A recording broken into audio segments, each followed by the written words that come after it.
Welcome back. Apologies in not posting a video for a while, but like before, I've had work commitments, so been unable to get up to the unit to crack on. So in the previous video, I did mention that I managed to remove the sound deadening from the rear half of the car. As you can see that there. Moving on, I managed to remove the remainder of the sound deadening from the front half of the car. Both the near side and offside seat well and footwell. I'm moving my way up to the bulkhead. The louvers on the front there and the small parts on the front of the bulkhead there too. Of course, as I've previously mentioned, I will be keeping the sound deadening on the roof of the car. This is because of the method I've used. I didn't really want to burn through to the paint on the roof. And it'll probably stop the flex in the roof at higher speeds anyway, so that'll be staying. Once it's painted over, you can't really notice it anyway, so it'll be fine for now. Now all the sound deadening that is required to be removed has been removed. I've progressed to removing some of the panels. As you can see, I've removed the rear seat belt pickup points on the outside and near side rear. And then moving up to the old seatbelt pickup points on the rear bench. There was also a couple of brackets on the front of the bench, so I managed to remove them. They will appear grey in the video because where I've got the bare metal, I have sprayed a light coating of etch primer. I've still got a bit more to do on the back and on the front, as you can see, where there's bare metal showing. It's just where it's sat in the unit. I don't really want it to rust, so just a preventative measure really.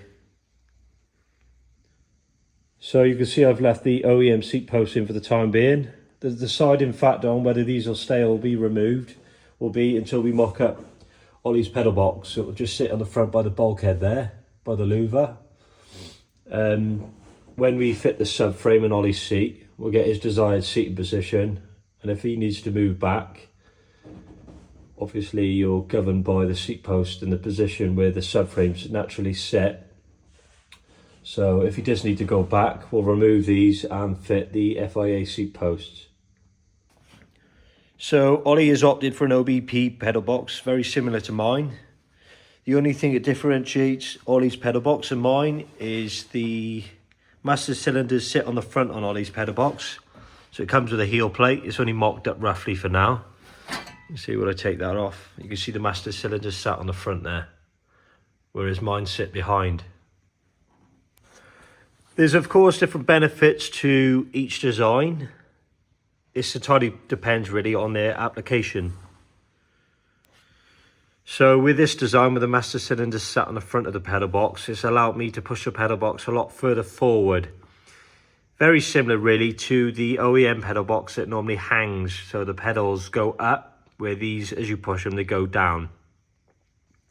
Of course, there's benefits to each type.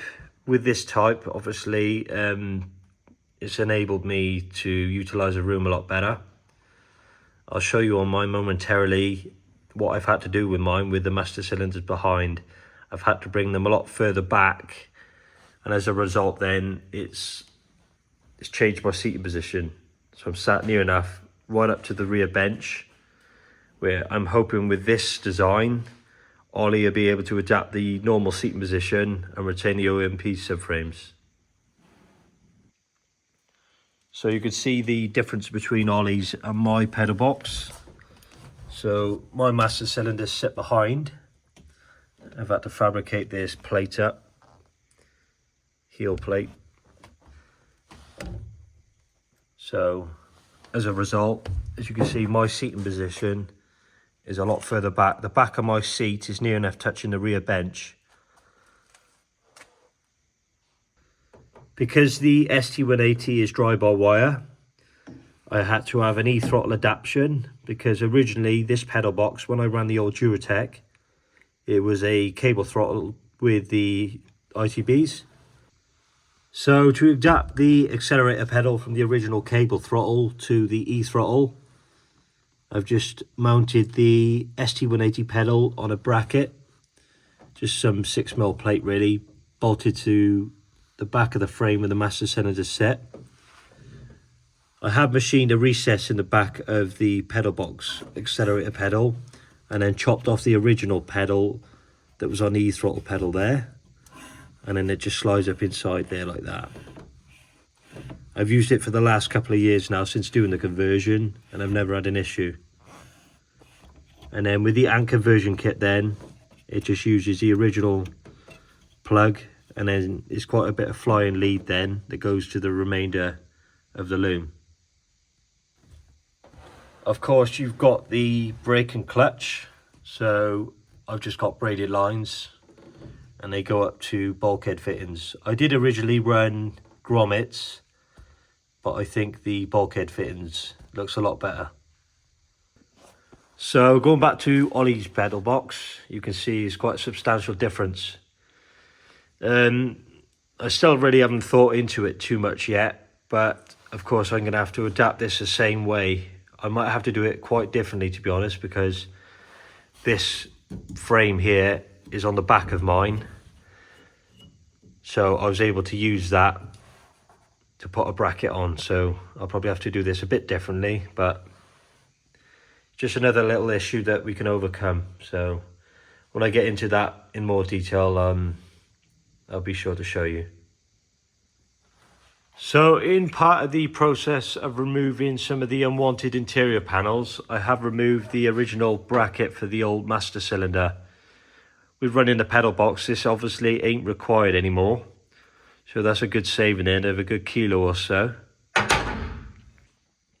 So whilst I'm on the subject of the unwanted interior panels, just thought I'll show you the tools I use to remove them. You see where the spot welds used to be. So kept it nice and simple really. Just used the wire wheel just to get the paint off so I could see where the spot weld was situated. A quick centre pop. And then I used the spot weld drill then, just a mini hole saw really. But I found that the better the centre pop, the deeper come in aid for stopping the hole saw wandering off. So next on the diet of the car, just need to remove these crash bars from both the offside and near side door. So I'll make a start on that now and just show you the process roughly and how I do it. So begun by removing the glass. It was only sat in the door. I removed the runners previously before I removed the doors off the car. So I begin by wire wheeling where the spot welds are situated on each side of the door, and then go ahead and centre pop them and drill them out with a hole saw. I've laid the door on its side, just makes it a lot easier to work with. So you just got to remove this rubber seal on the little clips, and then there's 3 spot welds this side and then the same the other side on the door shut. Just remove the paint with the wire wheel. Quite easily see the 3 spot welds now. So I'll just go ahead and centre pop these and then use a small hole saw to drill them out, and then do the same with the other side. So both sides have been drilled out now. There is 3 either side. There's 1 on that door shut.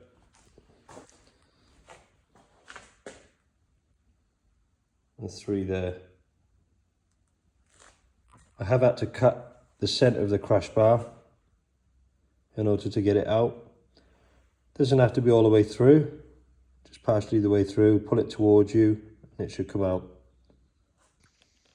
So there's the 2 halves of the crash bar I just removed out the door. It's a good kilo or so saved there as well. Just need to do the same with the other door now. And then I can carry on with skinning the tailgate and skinning the bonnet. And that's now the inside of the door. These are only being removed because Ollie's gone with a full cage that will have side impact door bars. So in the unlikely event that he does need them, the cage will protect him. While we're on the subject of the doors, the next thing would be for these is to fit the polycarbonate windows. I'll show you briefly on my car how I did it. It's worked for me, so I'm sure it'll work for Ollie's. So I'll just show you on my car how I've done the polycarbonate window mounting. So just grab the center line all the way down that top lip, and then just drill multiple holes and tap them to M6, and then just got multiple fasteners then to push up against the polycarb. Got some clear silicone on the inside to stop any water ingress. It's worked a treat so far. And then after that then we'll smarten it up. We'll have these nice Gucci track car door cards. Of course I'm missing the pull on mine, something I need to do over the winter. But you can see Ollie's having the same cage as mine. You see the side impact door bar there. So that is now in place to protect yourself from any potential side impact. I thought it'd be ideal and a good opportunity to show you the difference between an unskinned bonnet, like this one, and a skin bonnet, like I have on mine. Obviously it's very floppy because the internal structure is now gone, but this is all in aid of reducing weight. Of course, in part of the skinning process, I'll be removing this bracket because it's no longer needed. And then it's just a case of running the grinder then, just down this edge here, all the way around. And then there's a bit of sealant or adhesive between the skins that just pulls off when you've got the majority of it cut. You just pull them apart. You can see once it's been cut and then painted on the inside like mine, the weight saving is incredible.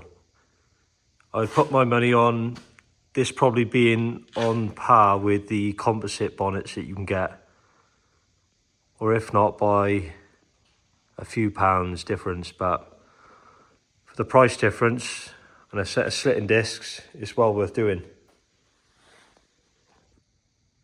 Because I'll be removing the OEM bonnet catch, in this place I'll be fitting the genuine aero catches. It's a lot simpler to do once the bonnet is skinned. You can just see there the underside.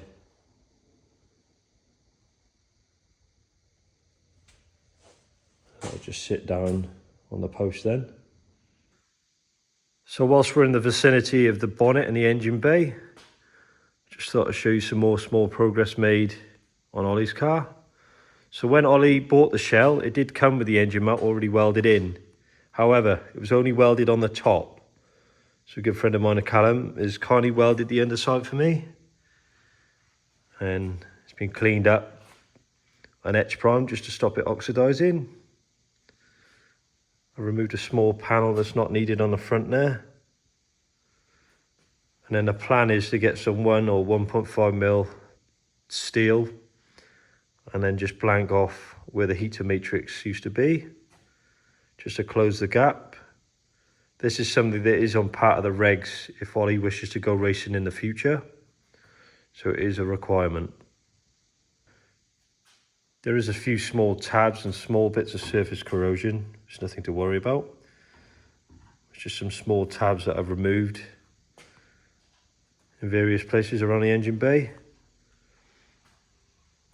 That post there is going to be kept because Ollie's retaining the SD150 body loom. So that is required for, I believe, the fuse and relay box. And then going over to this side, this is used to hook the SD150 expansion bottle, which is used in this conversion.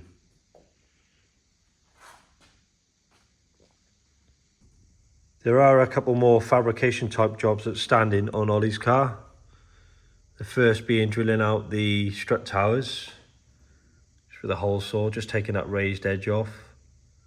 This just enables access on the camber adjustable top plates and stops the strut nut fouling on the inside of the tower. The second of the jobs being welding a bracket of some sort on the near side strut tower to fit Ollie's reservoirs for the pedal box.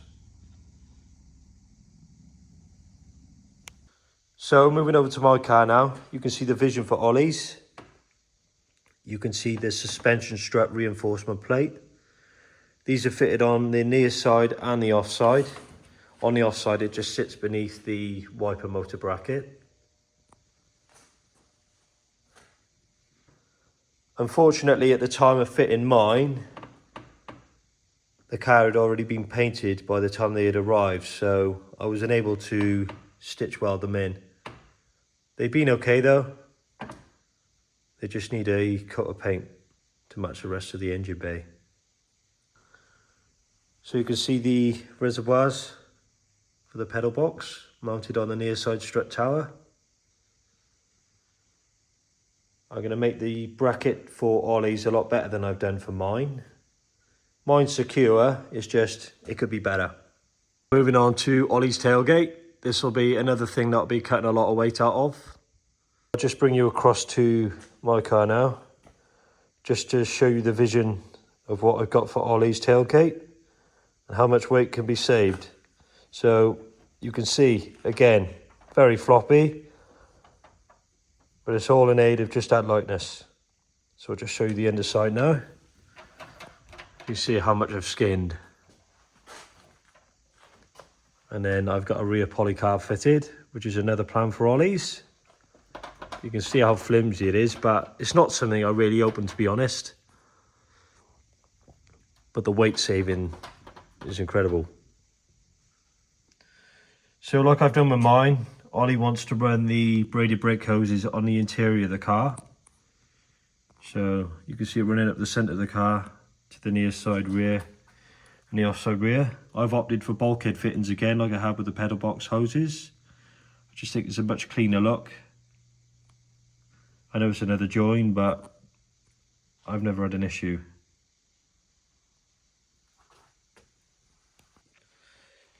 So you can see on my tailgate, I've got this type of catch fitted.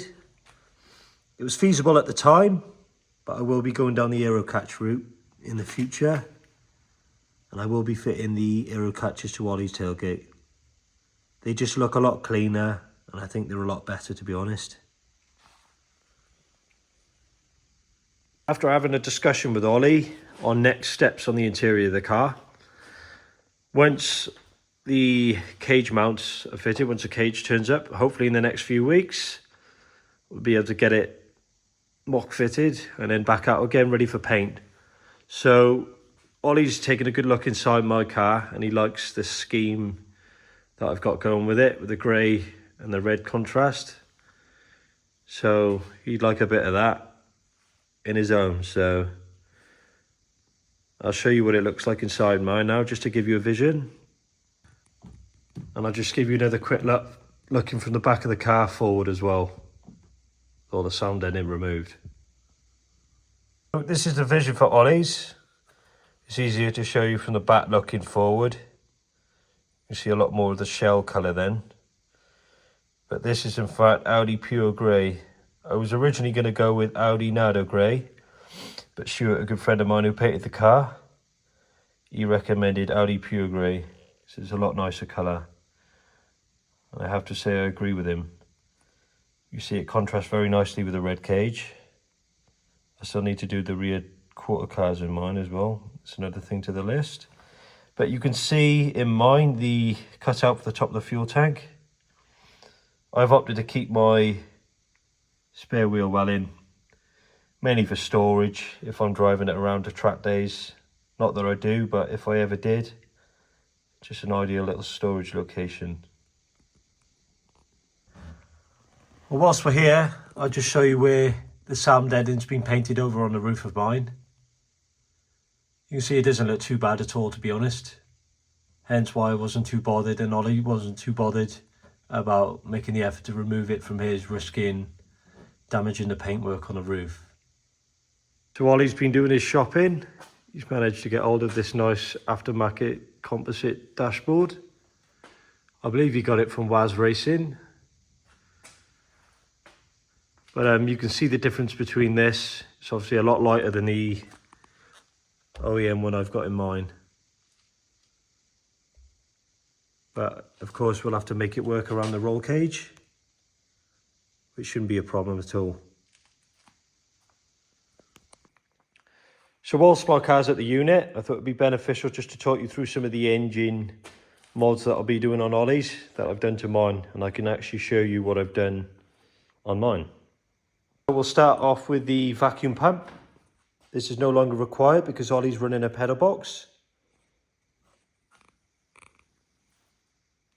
You can see it on the side there.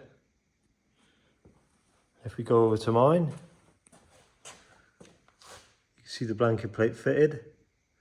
I did have issues initially with oil leaks, even though I used a genuine Ford gasket, hence why it's got some of the black silicone sealant with it. Yes, it does look messy, but yes, it does seal.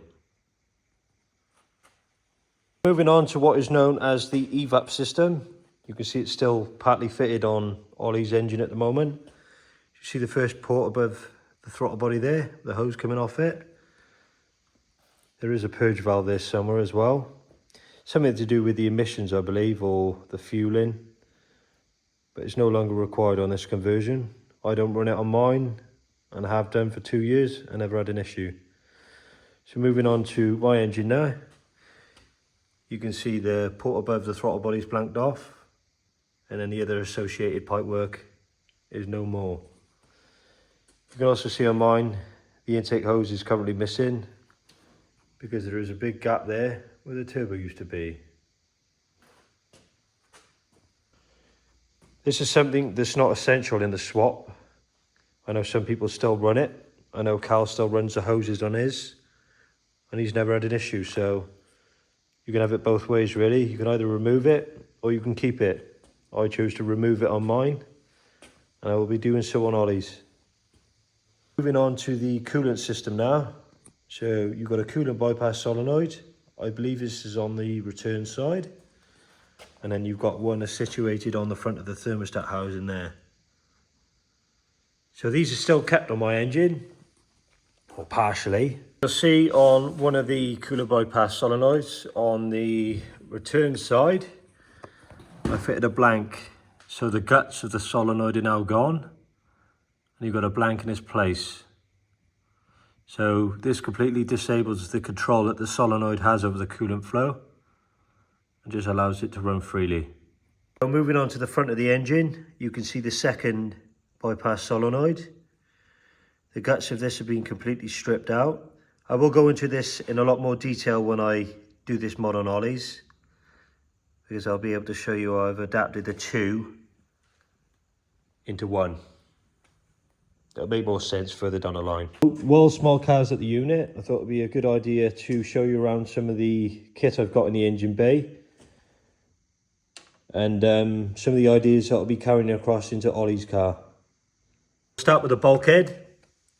This is just sticky back fire sleeve. I got this from T7 Design in Exeter. So it hasn't skipped a beat, it hasn't peeled off, delaminated, so it's been really good. So we will be putting this on Ollie's.